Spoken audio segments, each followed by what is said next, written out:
get that set up as well. So, thank you, Robert, Madam Toastmaster, fellow members, honored guests. Today, if it works, there we go, I am going to help you solve a problem. We've all been in meetings or sat through presentations where PowerPoints were presented and they have been awful. Mixed with awful color schemes, poor fonts, charts and graphs you can't read, and any other of a number of faux pas that have plagued presenters attempting to use this medium for a long time. So today, I'm going to help you to fix these issues with 3 key tasks that you can take away from when you build PowerPoints. And they are to utilize an executive summary, to place 1 major point per slide, and to utilize clean charts with focus rather than presenting too much information.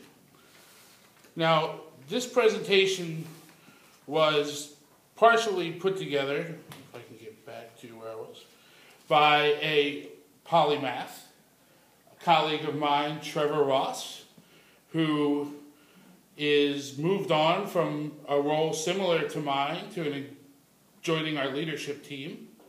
And so he partially put this together, and I adapted it for a 5 to 7 minute presentation here, focusing in on these 3 key points.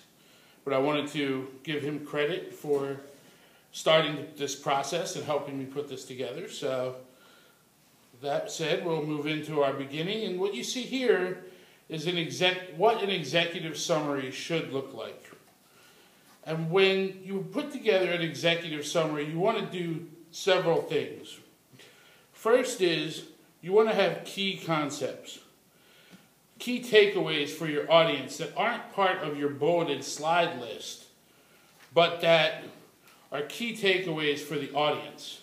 And those are shown here as effective deck creation being paramount when required to present to company leadership, and experience is the best teacher for building decks after some basic skills are mastered, which is what I'm going to go through today.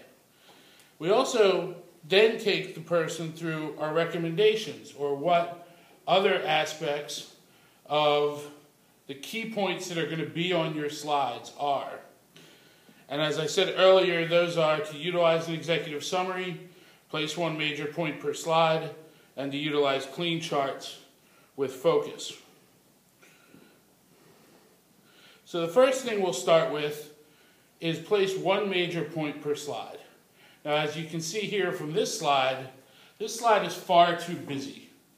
There are 4 different charts presenting information here, and well beyond what any audience would be able to take in.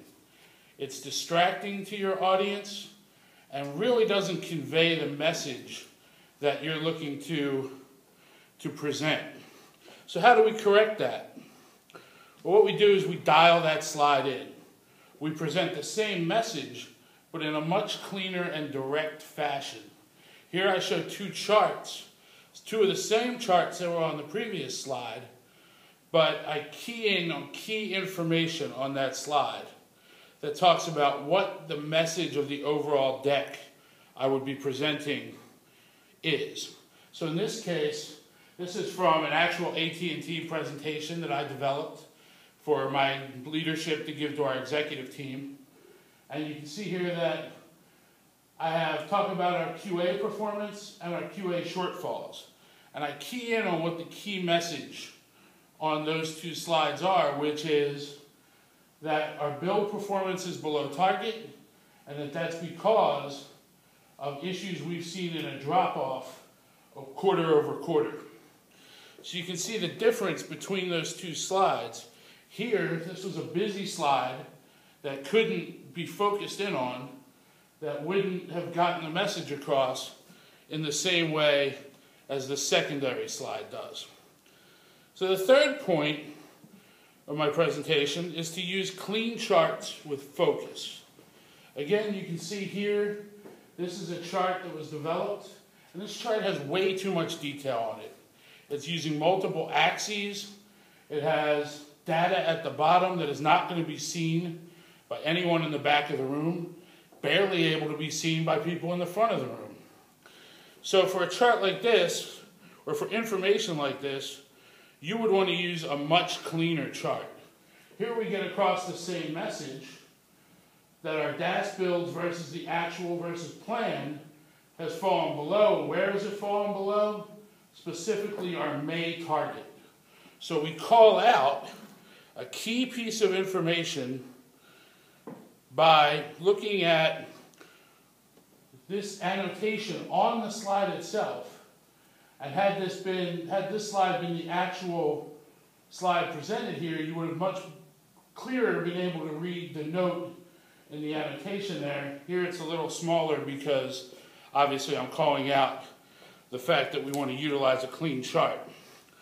So in closing, I will take you back to my executive summary and just say that anyone can have these skills and abilities to present a clean and clear PowerPoint message by utilizing these three tools: the executive summary, placing no more than one major point per slide, and to utilize clean charts with focus.